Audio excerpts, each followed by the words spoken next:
नमस्कार, सच का सामना में आपका स्वागत है। मैं हूं मुकेश कुमार। दोस्तों, आप जानते हैं कि ये इतिहास पर आधारित श्रृंखला है और इसमें हम ऐतिहासिक हस्तियों और ऐतिहासिक घटनाओं की चर्चा कर रहे हैं। अगर किसी एक मुस्लिम बादशाह की बात की जाए जिसको सबसे ज्यादा बदनाम किया गया है या जो सबसे ज्यादा बदनाम है भारतीयों की नजर में, वो औरंगजेब है। हालांकि उसने मुगल सल्तनत को सबसे अधिक विस्तार दिया था और लगभग पूरे भारतीय उपमहाद्वीप में उसका राज कायम हुआ था। उसके शासनकाल में हिंदुस्तान की जीडीपी दुनिया की एक चौथाई जीडीपी के बराबर थी और पूरा पश्चिमी यूरोप भी उसका मुकाबला नहीं कर सकता था जीडीपी के ग्रोथ के मामले में। मगर फिर भी वो बदनाम हुआ और बदनामी की सबसे जो बड़ी वजह रही या सबसे बड़ी वजह बनाई गई वो ये कि वो हिंदुओं के खिलाफ था। उसने हिंदुओं के मंदिर तोड़े, हिंदुओं को परेशान किया, हिंदुओं पर टैक्स लगाए, वगैरह वगैरह। तो आज हम देखेंगे कि औरंगजेब सचमुच में इतना अत्याचारी राजा था, हिंदू विरोधी राजा था, मंदिर तोड़ने वाला था, या ये जो प्रचार है उसमें कोई विचारधारा, कोई राजनीतिक प्रयोजन भी काम कर रहे हैं। तो आइए अब शुरू करते हैं। हमारे साथ इतिहास के जानकार और सामाजिक कार्यकर्ता डॉक्टर राम पुनियानी जुड़ चुके हैं, तो उनसे बातचीत करते हैं। डॉक्टर पुनियानी, आपका स्वागत है कार्यक्रम में। बहुत धन्यवाद आपका। मेरा सबसे बड़ा और पहला सवाल यही है कि औरंगजेब इतने निशाने पर क्यों रहा है? जी औरंगजेब को क्यों इतना टारगेट किया गया है? उसको उसके ऊपर इतने आरोप क्यों लगे हैं? और क्या ये आरोप हम एक एक करके आएंगे, लेकिन टारगेट क्यों किया गया इसको? देखिए, तार्किक रूप से जैसे मुसलमान राजाओं में मैंने बताया कि मुगल वंश तो आखिर में आया। उसके पहले बहुत सारे अलग वंश थे, गुलाम, खज्जवेद वगैरह वगैरह। और हर एक राजा अलग अलग प्रकार का था। तो इसमें औरंगजेब में खास बात ये थी कि वो थोड़ा एक कट्टर था, ज्यादा कट्टर था, सुन्नी था, मौलानाओं के प्रभाव में था। और जैसा कि यहाँ उसको सबसे खराब माना जाता है, अगर आप पाकिस्तान का इतिहास देखिए तो उसको सर्वश्रेष्ठ राजा माना जाता है। वहां ये हम्म। माना जाता है कि वो ऐसा राजा था जो नेकी के रास्ते पर चलकर राज खजाने से पैसा नहीं लेता था। खुद के लिए वो टोपियां सी के और कुरान लिख के उससे कमाई करता था। मतलब तो उसके दोनों पहलू हैं। जैसे मैंने कहा कि सांप्रदायिक इतिहास का यही तरीका है। एक तरफ तो उसका इस तरफ हमारी तरफ इस्तेमाल हुआ गया है और उसके दूसरी तरफ वो भी है। और औरंगजेब के जीवन से जुड़ी हुई दो तीन चीजें ऐसी हैं जो बहुत हाईलाइट हो जाती हैं। वो हाईलाइट जैसे हो जाती हैं, खास तौर से विश्वनाथ के मंदिर के बारे में, जजिया टैक्स के बारे में, और सिख गुरु तेग बहादुर की हत्या के बारे में। ये तीन चीजों के कारण शायद उसको केंद्र बिंदु बनाकर पूरी तौर से ज्यादा बदनाम करने की कोशिश की गई है। जी। तो ये माना जा सकता है कि उसमें एक कट्टरता थी। वो इस्लाम का बहुत पाबंद था। उसने जी शरिया कानून लागू करने की कोशिश की, लागू किया ही था बल्कि करने की कोशिश क्या की थी, जजिया कर भी लगाया था, टैक्स भी लगाया था। तो ये उसकी क्या, इसके आधार पर कह सकते हैं कि उसकी जो शासन व्यवस्था थी वो भेदभावकारी थी। नहीं, उसकी शासन व्यवस्था बिल्कुल भी भेदभावकारी नहीं थी। अगर हम उसकी शासन व्यवस्था को देखें तो उसने अपने प्रशासन के पहले 20 साल तक जिजिया टैक्स भी नहीं लगाया था। नंबर एक। नंबर दो, अगर हम उसके प्रशासन का स्ट्रक्चर देखें, और जो अथर अली अपनी किताब में बताते हैं, कॉम्पोजिशन ऑफ मुगल डायनेस्टी, उसमें जो औरंगजेब का उल्लेख आता है, उसमें ये बताते हैं कि हिंदू राजाओं की संख्या जो पहले कम थी, 24% थी, 20% थी उसके पहले, औरंगजेब के समय वो बढ़कर 33% हो गई, 33%। और ये मेरे ख्याल से हाईएस्ट था। और तीसरा, जैसे कि आप बता रहे थे कि उन्होंने अपने राज्य का भी जो विस्तार किया, तो राज्य का विस्तार केवल लड़ाई से नहीं होता। कहीं संधि करना पड़ता है, कहीं दोस्ती करना पड़ता है, अलग अलग प्रकार के राजाओं से डील करना पड़ता है। तो वो भी उन्होंने जो किया, उसमें भी उनकी एक चालाकी, समझदारी, दोनों तीनों चीजों को मिलाकर हम देख सकते हैं कि वो केवल पक्षपाती ही नहीं था, उसमें बाकी भी चीजें थी जिसके आधार पे उसने 48 साल तक शासन चलाया।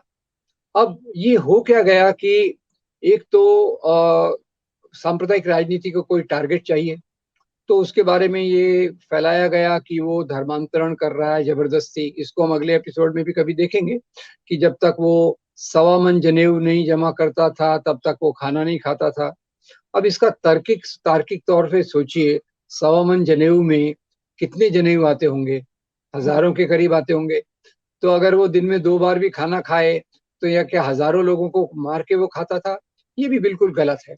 और दूसरा, जो उसने धर्मांतरण की शर्तें रखी वो केवल उन लोगों के खिलाफ रही जिनके खिलाफ उसकी राजनीतिक प्रतिद्वंदता थी। और खासतौर से जैसे संभाजी महाराज और उसके बीच में वो उसका जब पलड़ा भारी हो गया तो उसने उस प्रकार की शर्त को रखा।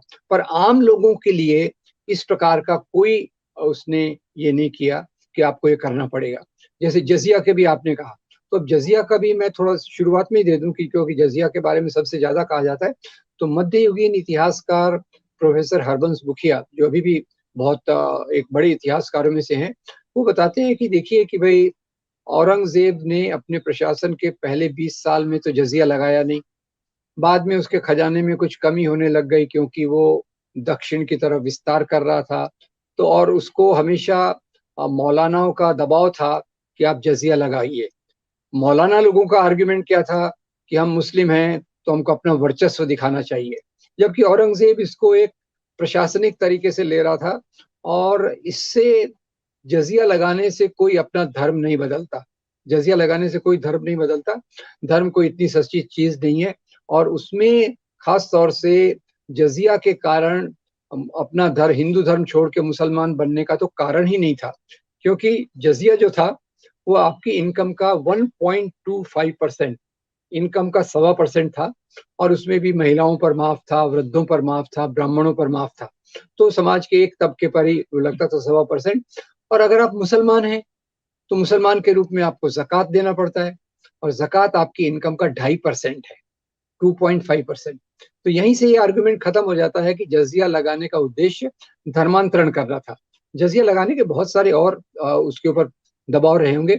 और ये भी देखिए कि जनरल भी कह देते हैं कि सभी मुसलमान राजाओं ने जजिया लगाया, जो भी गलत है अपने आप में। कुछ थोड़े मुसलमान राजाओं ने लगाया, और उसमें से औरंगजेब एक था। और वो भी मैं कहूंगा औरंगजेब ने अपने प्रशासन के उत्तरार्ध में ही उसको लगाया। उसके पहले उसने भी कोई इस प्रकार का जजिया टैक्स नहीं लगाया। जी, क्या औरंगजेब की छवि कट्टर की इसलिए भी बनी क्योंकि वो अपने पूर्ववर्ती राजाओं के मुकाबले थोड़ा ज्यादा धार्मिक था, ज्यादा कट्टर था अकबर और जहांगीर के मुकाबले।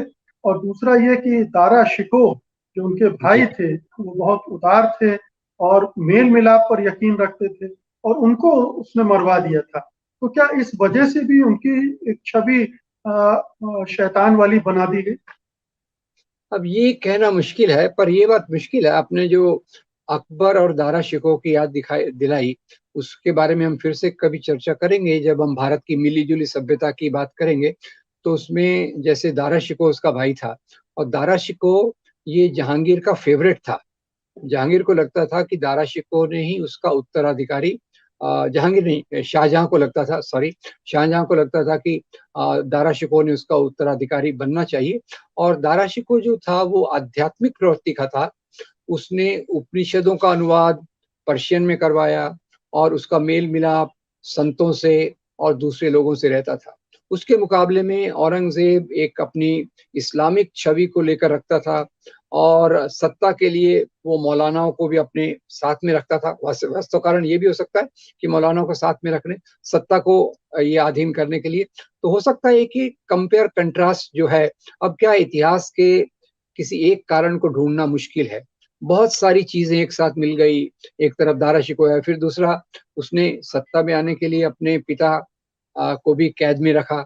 ये चीजों को एक एक करके मिला दिया तो वो जो सब क्रिटिकल मास से ऊपर चला जाता है, और वो फिर एक छवि बनती है। और फिर छवि बनती है तो फिर उसमें लोग और मसाला और वो सब डालते रहते हैं, तो जिससे उसकी वो छवि बन गई।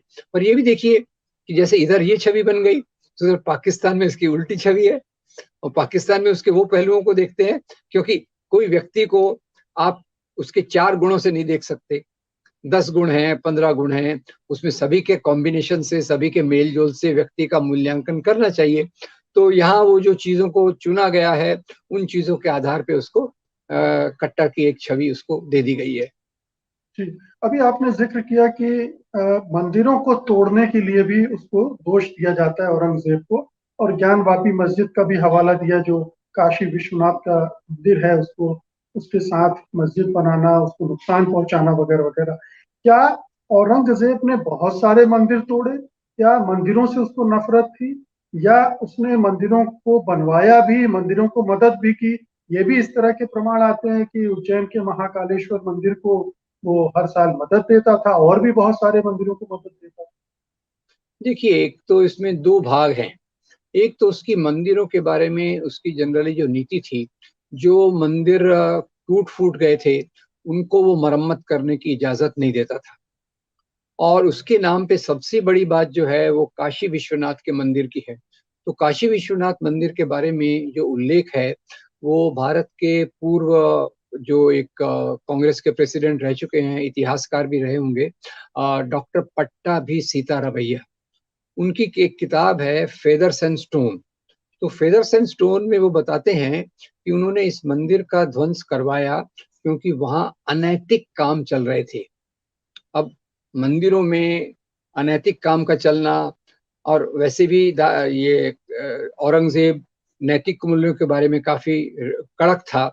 और दूसरा, उसके जो हिंदू सहायक राजा थे, उन्होंने भी इसकी शिकायत की होगी कि ये स्थान तो अपवित्र सरी का हो गया है, क्योंकि जैसे अपवित्र काम होते हैं तो फिर मंदिर की पवित्रता तो नहीं रहती। तो काशी विश्वनाथ के मंदिर के बारे में डॉक्टर पट्टाभी सीतारामैया का ये उल्लेख है। और दूसरा, आपने जो बताया कि मंदिरों को दान देने का, आपने उज्जैन के महाकालेश्वर मंदिर का उल्लेख किया। 2 मंदिर मैं भी और एक उल्लेख कर दूं। एक गुवाहाटी के पास है कामाख्या देवी का मंदिर, बहुत फेमस है, गुवाहाटी में? बहुत। जी। जी, आसाम में। और तीसरा काशी, तीसरा वृंदावन में भगवान कृष्ण का मंदिर। भगवान कृष्ण के मंदिर को तो उसने सोने के आभूषण भेंट किए, जो आज भी कलेक्टर की कचहरी में रखे जाते हैं और त्योहारों पर उनको पहनाए जाते हैं। और डॉक्टर विशंबरनाथ पांडे, जो फिर से हमारे आजादी के आंदोलन से जुड़े थे, डॉक्टर विशंबरनाथ पांडे ने एक बार क्या किया, उत्तर भारत के बहुत सारे हिंदू मंदिरों के पुजारियों को औरंगजेब द्वारा दिए गए फरमान, कोर्ट ऑर्डर्स, कोर्ट निर्देश, इनको उन्होंने जमा किया और उसको एक किताब के रूप में रखा, फरमान्स ऑफ किंग औरंगजेब। तो इसका एक छोटा वर्जन हमारे सेंटर ने भी निकाला था, और मेरे ख्याल से राजकमल प्रकाशन ने भी इसको प्रकाशित किया था। तो उसमें आप देखेंगे औरंगजेब बहुत सारे मंदिरों को, किसी मंदिर को कह रहा है कि भाई ये 3 जागीर मैं आपको देता हूं, ताकि पूजा अर्चना का खर्चा उससे आपको मिलता रहे। ऐसे बहुत सारे प्रमाण हैं, जो निश्चित प्रमाण, मतलब उसके फरमान्स में है और कहीं नहीं, उसके फरमान्स में ही है कि मैं इन मंदिरों को ये दान भी देता हूँ। तो यहाँ हमारी वही जो समझ वापस आ जाती है कि मंदिरों को कहीं तोड़ा, कहीं दान दिया। और एक और मजेदार बात देखिए, उसने एक बार गोलकुंडा में एक मस्जिद को भी तोड़वाया। अब ये बड़ा कंफ्यूजिंग हो जाता है, कई लोग इस पे ऑब्जेक्शन भी लेते हैं कि आप ये कैसे कह रहे हैं। तो गोलकुंडा के नवाब तानाशाह ने एक बार औरंगजेब को 3 साल तक ट्रिब्यूट, मैं उसको लगान कहूंगा, नहीं दिया। और उसने कहा कि भाई मेरे पास संपत्ति नहीं है। तो औरंगजेब ने बड़े चालाकी से जासूस को भेजा, उस समय पीगैसेस तो था नहीं, तो जासूस को भेजना पड़ा। जासूस ने आके बताया कि भाई इस तानाशाह ने अपनी सारी संपत्ति एक मस्जिद के नीचे छुपा के रखी है। आप सोचिए, औरंगजेब की फौज ने वो इस मस्जिद को भी ये किया। तो ये जो धर्म को और धर्म स्थल को और जो राजनीति को जोड़ दिया गया है, वो बहुत दुर्भाग्यपूर्ण है। राजा अपनी नीतियां लेता था, अपने संपत्ति के लिए, राज्य को बढ़ाने के लिए, लोगों को खुश रखने के लिए, लोगों की वफादारी के लिए, और उसको एक ही फैक्टर पे डाल दिया गया है, हिंदू वर्सेस मुस्लिम। इसीलिए औरंगजेब का चित्र पहले से और खराब हो जाता है। मैं कुछ पढ़ रहा था, उसमें इस तरह के भी प्रमाण मिलते हैं कि वो हिंदू और मुसलमान या शिया सुन्नी के झगड़ों के भी खिलाफ था। उनमें किसी जी। भी तरह की जहर फैलाया जाए, उनको आपस में नफरत उनके बीच पैदा की जाए, इसके भी विरुद्ध था और इसके लिए भी काम करता था। बिल्कुल, क्योंकि वो जैसे इस्लाम की एकता के बारे में उसका वो इस्लाम के बारे में भी सोचता था और इस्लाम में एकता होना चाहिए और ये जो मतभेद इस्लाम के अंदर है वो नहीं होना चाहिए, इसके बारे में भी उसका काफी ये सोच था। जी, और तो इसमें जोड़ दूं मैं थोड़ा-सा। एक। जी, जी, आप प्लीज़, बोलिए। आप तो जोड़िए। एक तो उसमें एक तीसरी बात और जोड़ दी जाती है जो थोड़ी कंफ्यूजिंग भी है, थोड़ी कॉम्प्लिकेटेड भी है, वो है औरंगजेब और सिख गुरुओं के संबंध। अब जी, जैसे आप जानते हैं कि सिख धर्म यहाँ से निकला, संत गुरु नानक देव जी मक्का तक गए, काशी तक गए, मूल्यों का उन्होंने आत्मसात किया और एक ऐसा धर्म बनाया जो आम लोगों में काफी प्रचलित भी हुआ।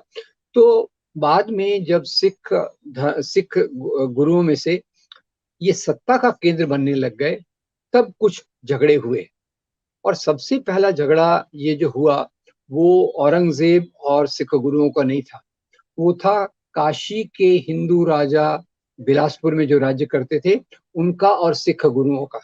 और भी छुटपुट छुटपुट घटनाएं हुई हैं, पर उसमें जो औरंगजेब का एक काम जिसको डिफेंड करना गलत है वो है गुरु तेग बहादुर की हत्या। और गुरु तेग बहादुर की हत्या के बाद काफी सिख लोगों के सेंटिमेंट्स औरंगजेब के पूरे पूरे खिलाफ हो गए, पर इसके बाद खालसा की भी स्थापना हुई। पर यह भी आपको बता दूं कि गुरु गोविंद सिंह को फिर एक बार पंजाब के हिली एरियाज, जो पहाड़ी एरियाज के हिंदू राजा थे, उनका भी मुकाबला करना पड़ा। बाद में क्या हुआ, औरंगजेब दक्षिण की तरफ निकल गया, जैसे राज्य विस्तार का उसका था, तो दक्षिण में जाकर वो लाहौर के गवर्नर, उसके खुद के गवर्नर को लिखता है कि आप गुरु गोविंद सिंह का से संपर्क रखिए, उनकी शिकायतों का ख्याल रखिए। एक दूसरा, गुरु गोविंद सिंह औरंगजेब को पत्र लिखते हैं, उसमें कुछ अपनी समस्याएं बताते हैं, तो औरंगजेब उनको इनवाइट करते हैं कि आप आइए, मैं भी दक्षिण में हूं, आप आइए, हम दोनों मिलकर बातचीत कर लेंगे। अब हुआ क्या, गुरुजी यहाँ से निकले, वहां रास्ते में जब थे तो उन्हें पता चला औरंगजेब की मृत्यु हो गई। खैर, औरंगजेब की मृत्यु के बाद एक और घटना है जो इतिहास में बहुत कम रजिस्टर्ड है, और ये जो अपने 1857 औरंगजेब के बाद एक राजा बने थोड़े टाइम के लिए, 5 साल के लिए, उनका नाम था बहादुर शाह। और ये वो जी, बहादुर शाह जफर नहीं है, जी, जी, ये जी, बहादुर जी। शाह दूसरे बने। और बहादुर शाह और गोविंद सिंह का समझौता हो गया। तो ये मुझे इतिहास में एक आकर्षक बात लगती है कि जब हम इसको केवल अगर सिख धर्म और इस्लाम का झगड़ा होता तो फिर बहादुर शाह और गोविंद सिंह में समझौता होने की कोई जरूरत नहीं थी। और ये चीज एक बहुत महत्वपूर्ण पहलू है जिसके आधार पे भी औरंगजेब पे बहुत आक्षेप लगाए जाते हैं, उनके खिलाफ घृणा का माहौल बहुत पैदा किया जाता है। एक और कहा जाता है कि कश्मीर में उस समय, ये मैं थोड़ा सा बताऊं, ये मुश्किल है, कश्मीर की एक जी, किताब है, उसके आधार पे मैं ये आपको बताना चाहता हूँ कि नारायण कौल, हिस्ट्री ऑफ कश्मीर की एक किताब है, वो बताते हैं कि कश्मीर में पहले सैफ खान वहां के गवर्नर थे इनकी तरफ से, उसके बाद इफ्तिकार खान आए 1671 में, और ऐसा कहा जाता है कि इफ्तिकार खान ने वहां जबरदस्ती धर्मांतरण चालू किया। अब सवाल ये उठता है कि ये जो इफ्तिकार खान थे, इनके जो सैफ इफ्तिकार खान के पिताजी जो थे सैफ खान, उनके मुख्य सलाहकार एक हिंदू थे। तो कुछ कुछ चीजें कैसे इतिहास में बन गई, क्योंकि ये कल्पना करना तो मेरे लिए असंभव है कि एक मुसलमान राजा है, उसका सलाहकार एक हिंदू है और वो हिंदुओं पे अत्याचार करेगा, ये मेरे लिए समझना थोड़ा मुश्किल है। तो ये एक कश्मीर के इतिहास का भी एक भाग जो औरंगजेब से जुड़ा हुआ है, और इसको कई बार सिख इतिहास से जोड़ दिया जाता है कि भाई सिख तो इनकी इनकी रक्षा करना चाहते थे, जो हिंदू जिनको जबरदस्ती मुसलमान बनाया जा रहा था। उसके बारे में ये नारायण कौल की किताब बताती है कि ये जो दोनों गवर्नर थे उसमें से जो पिता थे वो हिंदू, उनके सलाहकार खुद हिंदू थे। तो इसलिए मैं ऐसा एक लॉजिक निकालता हूँ कि सलाहकार हिंदू रहा तो वो हिंदुओं पे इस प्रकार से जबरदस्ती करना बहुत असंभव है, ऐसा लगता है। जी। हो सकता है वो हिंदू जो सलाहकार हैं वो समझौता भी करते हैं उस सरकार के उस गवर्नर के सामने नतमस्तक भी हो जाए अपने स्वार्थों के लिए, ये भी होता है। लेकिन जी जी। ये एक चीज और मैं जानना चाहता हूँ कि संभाजी के साथ क्या हुआ था, औरंगजेब के रिश्ते कैसे बिगड़े और क्या हुआ? देखिए, ये यहाँ औरंगजेब जो उसकी जो राज्य विस्तार की लालसा थी वो बहुत बड़ी थी, और उसने अपनी जिंदगी के आखिर करीब 20 साल दक्षिण में गुजारे, और इसी दक्षिण के 20 साल के बीच में संभाजी और औरंगजेब के लड़ाई में औरंगजेब जीत गए। और उन्होंने फिर संभाजी पे शर्त रखी कि आप मुसलमान बन जाओ तो मैं आपको माफ कर दूंगा। अब ये तो वही बात हुई कि हारे हुए राजा का अपमान करने के लिए इस प्रकार की शर्त को रखना। आम जनता में जैसे इससे कोई इस्लाम के प्रसार का कोई संबंध नहीं है। आप अपने दुश्मन को जब कह रहे हैं, दुश्मन पे शर्त लगा रहे हैं, तो एक केवल आप उसका अपमान करने के लिए कर रहे हैं। इसमें कोई इस्लाम के फैलाने की बात नहीं थी। तो संभाजी महाराज का वही जो स्वाभिमान था कि मेरा धर्म हिंदू है, मैं हिंदू ही रहूंगा, मैं आपके इस्लाम में नहीं आने वाला, और उसके आधार पे संभाजी महाराज पे अत्याचार हुआ, उनकी हत्या हुई। जी, तो इस वजह से भी महाराष्ट्र में खास तौर पर जी औरंगजेब और भी बड़े शैतान के रूप में देखे जाते हैं। तो जी संभाजी जी को बहुत मानते हैं महाराष्ट्र में। और चूंकि ये जो पूरा हिंदू विचारधारा और उसके प्रचार प्रसार का केंद्र महाराष्ट्र रहा, नागपुर, पुणे और ये सब तमाम चीज, तो क्या औरंगजेब को शैतान बनाने की एक जो मुहिम थी वो यहीं से ज्यादा चली है? नहीं, मैं मुझे लगता है कि औरंगजेब को शैतान बनाने की मुहिम तो बाद में चालू हुई जब अंग्रेजों ने उसको इतिहास को हिंदू मुस्लिम नजरिया दिया। तो अंग्रेजों ने शुरुआत की हिस्ट्री में, राजा हिंदू, राजा मुसलमान, और बाद में जो सांप्रदायिक ताकतें आई, मुस्लिम सांप्रदायिक ताकतों ने कहा कि भाई राजा तो हम ही थे, कहा ये हिंदू क्या थे, ये हमारा ही राज्य था, हमारे पास ही राज्य आना चाहिए। और इधर से हिंदुओं ने कहा अरे ये तो हिंदू राजा ही थे जो महान थे, ये तो आप तो आक्रामक हैं, आप बाहर से आए। तो वहां से इसमें मसाला ज्यादा डाला गया। और वो आजादी के आंदोलन में जैसे जैसे आप आगे जाते हैं, आप देखेंगे कि औरंगजेब और दूसरे अभी अभी अलाउद्दीन खिलजी का उदाहरण हमने देखा। तो बाद में ये उनका शैतानीकरण, दानवीकरण, ये जी, समय के साथ बढ़ता गया, और सांप्रदायिक राजनीति के बढ़ाव के साथ ये बढ़ता गया। पहले इस प्रकार की बातें होंगी, इसका आ, इसकी कल्पना नहीं की जा सकती। तो कुल मिला के ये कह सकते हैं कि जब भी औरंगजेब को देखना समझना हो तो पूरी पिक्चर के साथ देखें, उसके गुण और अवगुण दोनों को सामने रखकर देखें, और ये ना भूलें कि वो भी एक राजा ही था। वो भी अपने राज्य का विस्तार ही कर रहा था। वो भी अपने राज्य पर अपनी पकड़ कायम रखना चाहता था, और उसके लिए उसे जो भी ठीक लगा उसने किया। उसमें हिंदू मुसलमान की जो भावना थी वो उतनी नहीं थी। वो भले ही मुसलमान रहा होगा, भले ही इस्लाम का पालन करता होगा, लेकिन उसने पूरे देशवासियों पर इस्लाम थोपा नहीं। उसने उन्हें धर्मांतरण के लिए विवश नहीं किया, और ना ही इस तरह से मंदिर तोड़े कि ये कहा जाए कि वो हिंदू विरोधी था, मंदिर ध्वंस करने वाला था। उसने मंदिरों को सहायता भी दी और दान दक्षिणा भी दी, ये तमाम तरह से मदद दी। ये तो एक कंप्लीट पिक्चर औरंगजेब की ये बनती है कि एक वो बड़ा शासक था, इतना बड़ा राज्य था, उसने विस्तार किया, कुछ अच्छे काम भी किए और कुछ बुरे काम भी किए, और ये राजा होने के नाते किए, जो बहुत सारे राजा महाराजा और बादशाह करते आए। एक ही यहाँ शब्द में पर इसमें और जोड़ दूंगा, एक ही जी, वाक्य जोड़ दूंगा कि उसका शासन भी काफी दिनों तक चला।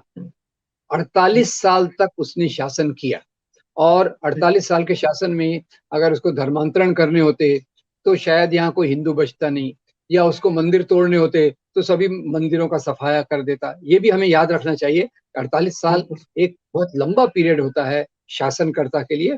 जिस प्रकार की चीजें हमको नहीं दिखती, केवल ये उनको एक रंग देने की कोशिश है। पहले फूट डालो और राज करो की नीति के कारण, और अभी सांप्रदायिक राजनीति के उपयोग के कारण ये चीजें इस प्रकार से जी, होती हैं। जी। तो 48 साल में कितनी गलतियां उसने की होंगी, उसका भी हिसाब रखें, और हम पिछले 7 साल में जो गलतियां देख रहे हैं और जिस तरह की राजनीति देख रहे हैं उसको भी जरा मुकाबला करके देखना चाहिए।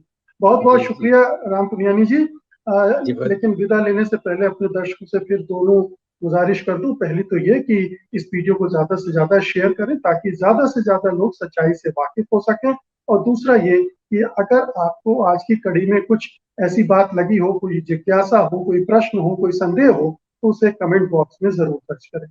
अब मुझे अनुमति दीजिए। नमस्कार। जय हिंद। धन्यवाद। सत्य हिंदी का ऐप डाउनलोड करें गूगल प्ले स्टोर पर।